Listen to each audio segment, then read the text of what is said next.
अंतर्गत माता लक्ष्मी का जहाँ पूजन होता है, माता लक्ष्मी की जहाँ आराधना होती है, वहां से दरिद्रता को बाहर निकाल दिया जाता है।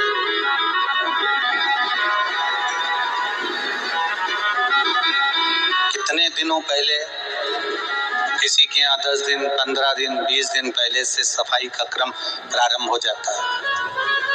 बार बार घर की झाड़ू लगाना, पुताई करना, सफाई करना, जो अटाला सामान है, बेकार सामग्री है, जो किसी काम की नहीं, उसको ले जाकर कहीं डाल देना, कहीं भेज देना। घर को सुरक्षित साफ, क्योंकि लक्ष्मी उसी घर में प्रवेश करती है जहां पर निर्मलता होती है। दरिद्रता वहीं प्रवेश करती है जहां आलस हो, बहुत सारा कबाड़ा जिसके यहाँ पड़ा हुआ हो, बहुत सारा फैलारा जहां पड़ा हुआ हो, झूठे बर्तन जहां पड़े हुए हों, झूठी सामग्री जहां पड़ी हुई हो, वहां पर दरिद्रता का प्रवेश हो जाता है, वहां दरिद्रता प्रवेश कर जाता है। लक्ष्मी का स्मरण का रखोगे, जितना घर को साफ रखोगे, उतनी ही लक्ष्मी आपके यहाँ प्रवेश करेगी। पर केवल घर की सफाई से काम नहीं चलेगा। शिव महापुराण की कथा कहती है, घर की सफाई के साथ में मन की भी सफाई होना चाहिए। कार्तिक के महीने में धन्वंतरी देव का पूजन, धनतेरस का पूजन माना जाता है। सुनो किसान, एक सुंदर भूमि पर देसी गाय का गोबर से लीपन कर अगर गाय का गोबर ना मिले, सुंदर जल से लीपन कर वहां एक सुंदर चौक को पूर कर, आप सभी को ज्ञात होगा कि चौक पूरने में रंगोली का प्रयोग नहीं होता। आप लोगों को मालूम होगा, चौक पूरने में आटा और हल्दी का प्रयोग होता है। काय का प्रयोग होता है? आटे और हल्दी का प्रयोग। आटे हल्दी का प्रयोग क्यों होता है? क्योंकि आटा समृद्धि को बढ़ाता है, लक्ष्मी वैभव को बढ़ाने वाली हल्दी होती है। इसलिए जब चौक पूरा जाता है भूमि पर, तो चौक पूरते समय आटा हल्दी का प्रयोग करते हैं। थोड़ा सा चावल का दाना या गेहूं का दाना रख दिया जाता है, उसके ऊपर एक सुंदर चौकी, एक चौरंग, एक पाटा रख दिया जाता है। भगवान विष्णु बता रहे हैं किसान को धनतेरस के पूजन का वर्णन, और जो भगवान विष्णु ने बताया है वही पूजन का वर्णन आप लोग श्रवण कर रहे हैं। आज धनतेरस का प्रयोग कर पूजन करें, और शिव महापुराण के इस भाव को, विष्णु पुराण के इस भाव को, स्कंद पुराण के इस भाव को आप धारण करें, और जो विधान भगवान विष्णु बता रहे हैं उसके हिसाब से, उसके अनुसार आप लक्ष्मी का पूजन, धनतेरस का पूजन करें। चौकी लगाएं, चौरंग लगाएं, आटा लगाएं, उस पाटे पर एक सुंदर लाल वस्त्र धारण करा दें, लाल वस्त्र बिछा दें।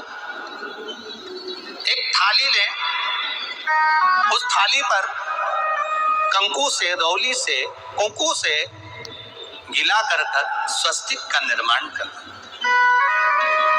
स्वस्तिक का निर्माण कर घर में अगर चांदी का सिक्का हो, अगर चांदी का सिक्का नहीं हो, चांदी का कॉइन नहीं हो, तो अपने घर का 1 का सिक्का, 2 का सिक्का, 5 का सिक्का, 10 का सिक्का, जो भी आपके घर में हो वो कॉइन ले लें महाराज, उसको थाली के अंदर रख दें स्वस्तिक के ऊपर। फिर उसका स्मरण करें, आटे के 7 दिए बनाएं, एक थाली में, एक प्लेट में रख लें, घी के दिए बनाएं और उसमें सुंदर बाती को लगा दें। ध्यान दीजिएगा, इसमें जो बाती लगेगी वो लंबी बाती लगेगी। लक्ष्मी जी की पूजन में जितनी भी बाती लगे वो लंबी लगे। महाराज घी के दिए लगा दें 7, सातों दियों को प्रज्वलित कर लें, प्रकट कर लें। एक दिया तेल का लगा दें। तेल का जो दिया लगाया है, जहां पर आपने सिक्का रखा है, कॉइन रखा है, उसका लेफ्ट हैंड, मतलब आप इससे बैठे हो तो आपका सीधा हाथ की ओर आप तेल का दिया लग दें। और जो 7 दिए आपने लगाए हैं वो लक्ष्मी जी के राइट हैंड, मतलब आपका लेफ्ट हैंड हो गया, लक्ष्मी जी का राइट हैंड, आपका लेफ्ट हैंड हो गया, आपका उल्टा। वहां पर 7 दिए जो आपने प्रज्वलित करे हैं वो प्लेट में रखें। सुंदर थाली जो आपने पूजन की तैयार करी है, उसमें कुंकू, रोली, हल्दी, अबीर, गुलाल, चंदन, मौली, लाल धागा, मौली, अमरबेल के टुकड़े, कमलगट्टे, हल्दी की गांठ, सुंदर भाव में उसको रखें। जल का पात्र सुंदर आनंद से, जो क्वाइन चांदी का और देसी क्वाइन आपने जो रखा है उसका जल से पूजन करें।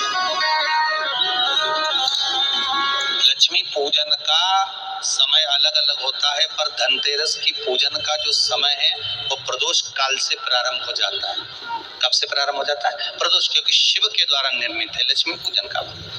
महाराज क्वाइन का पूजन करें, कंकु आदि से पूजन करने के बाद दोनों सिक्कों को उठा लें। दोनों क्वाइन, जो चांदी का सिक्का है और जो देसी क्वाइन है, उसको उठाकर उस पर जो कलेवा है, मौली है, नाड़ा है, लच्छा है, उसको उल्टे हाथ में चावल लेकर माता लक्ष्मी के ऊपर जो दो सिक्के रखे हैं उनका पूजन करें। साथ में जब चावल छोड़ते जाएं तो गणेश जी का भी स्मरण करते जाएं। हे रिद्धि सिद्धि के दाता श्री गणेश जी महाराज, आप हमारे यहाँ पर सदा माता लक्ष्मी को लेकर, कुबेर भंडारी को लेकर सदा विराजमान रहे, नारायण को लेकर सदा विराजमान रहे। चावल छोड़ते जाएं और बाबा से विनती करते जाएं, माता लक्ष्मी से निवेदन करते जाएं, भगवान शिव का स्मरण करें, भगवान नारायण का स्मरण करें, माता लक्ष्मी का स्मरण करें, रिद्धि सिद्धि के दाता भगवान श्री गणेश जी महाराज का स्मरण करें, छोड़ते जाएं। जब चावल पूर्ण छोड़ दे में पूजन पूरी तरह से हो जाए, तब महाराज सात सुंदर आनंद से अमरबेल के टुकड़े, अमरबेल वृक्ष पर एक पीले कलर की बेल चलती है, पीली, उसमें पत्ते नहीं होते, वो किसी भी वृक्ष पर डली रहती, वो अमरबेल कहलाती है।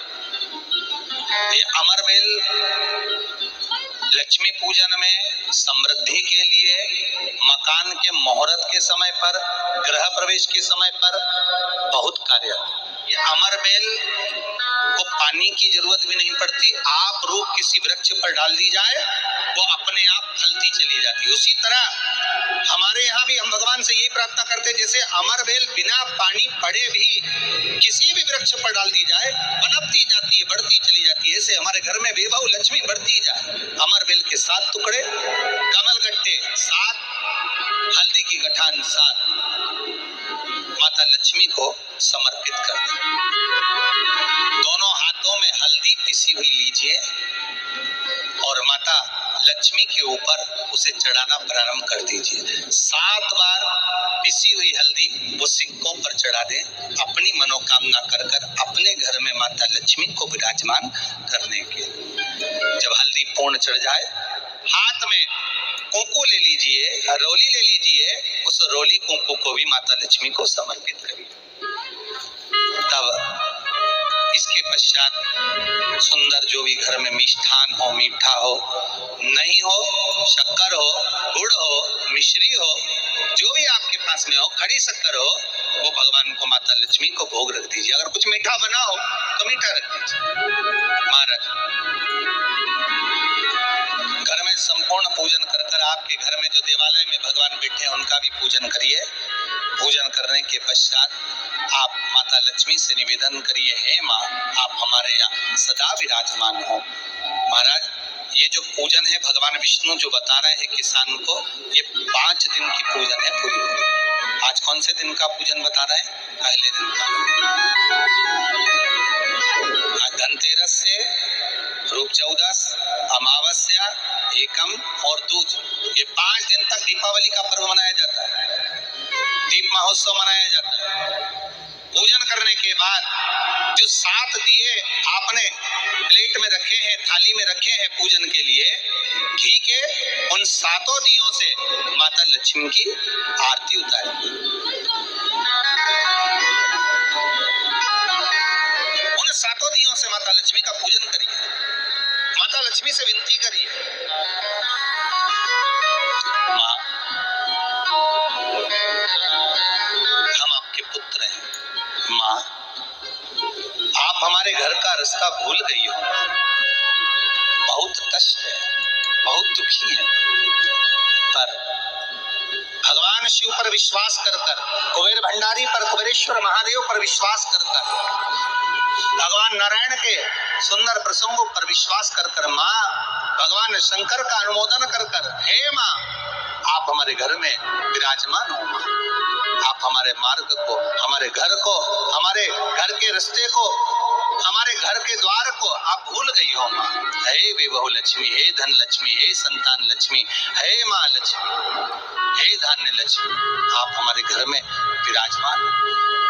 7 दीप जो प्रज्वलित करे हैं उससे माता की आरती उतारी है, फिर माता को झोली पसार कर प्रणाम कर कर भूमि पर नमन करो।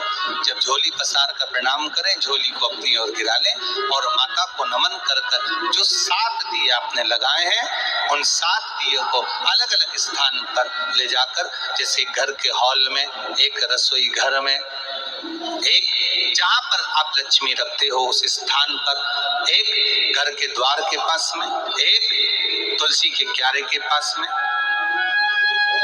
ऐसे अलग अलग 7 स्थान पर उन दीप को रख दिया है। एक भगवान का जहां पूजन हुआ है, लक्ष्मी की जहां आराधना करिए, एक दीप वहां पर भी रखा जाए।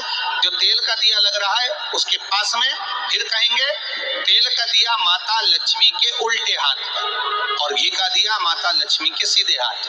मतलब जो सिक्के आपने रखे हैं उस सिक्के का उल्टा हाथ तेल का, मतलब आपका सीधा हाथ होगा जहां तेल का दिया रखाएगा, और जहां आपका उल्टा हाथ होगा जहां पर घी का दिया लगाएगा, वहां माता जी का सीधा हो गया, आपका उल्टा।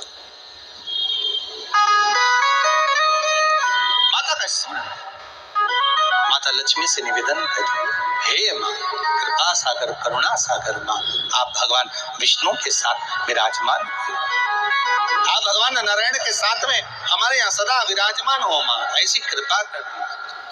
महाराज माँ से विनती कर कर बड़ा उत्साह, बड़ा उमंग, बड़ा आनंद रखना, ये भाव रखना घर में। भगवान विष्णु कहते हैं किसान से, हे किसान आपने अगर धनवंतरी की पूजन करी है, धनतेरस की पूजन करी है, कोई वस्तु कोई सामग्री अगर आप लेकर आए हो, कोई पात्र लेकर आए हो, कोई तांबे का पात्र लाए हो, जो भी वस्तु आप नहीं लेकर आए हो उसका भी पूजन उसी दिन कर लेना चाहिए।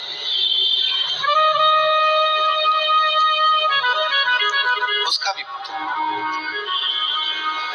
बड़ा भाव रखकर भगवान विष्णु ने किसान को बताया, सुनो किसान, ये लक्ष्मी अगर आप धनवंतरी का पूजन करते हो, धनतेरस का पूजन सुंदर कार्तिक के महीने की कृष्ण पक्ष की त्रयोदशी को अगर आप कर रहे हो, तो ये लक्ष्मी भले मेरे साथ वैकुंठ में जाकर रहे, और लक्ष्मी का एक अंश तुम्हारे घर से कभी नहीं जाएगा, वो सदा विराजमान रहेगा। ऐसी है माँ धन्वंतरी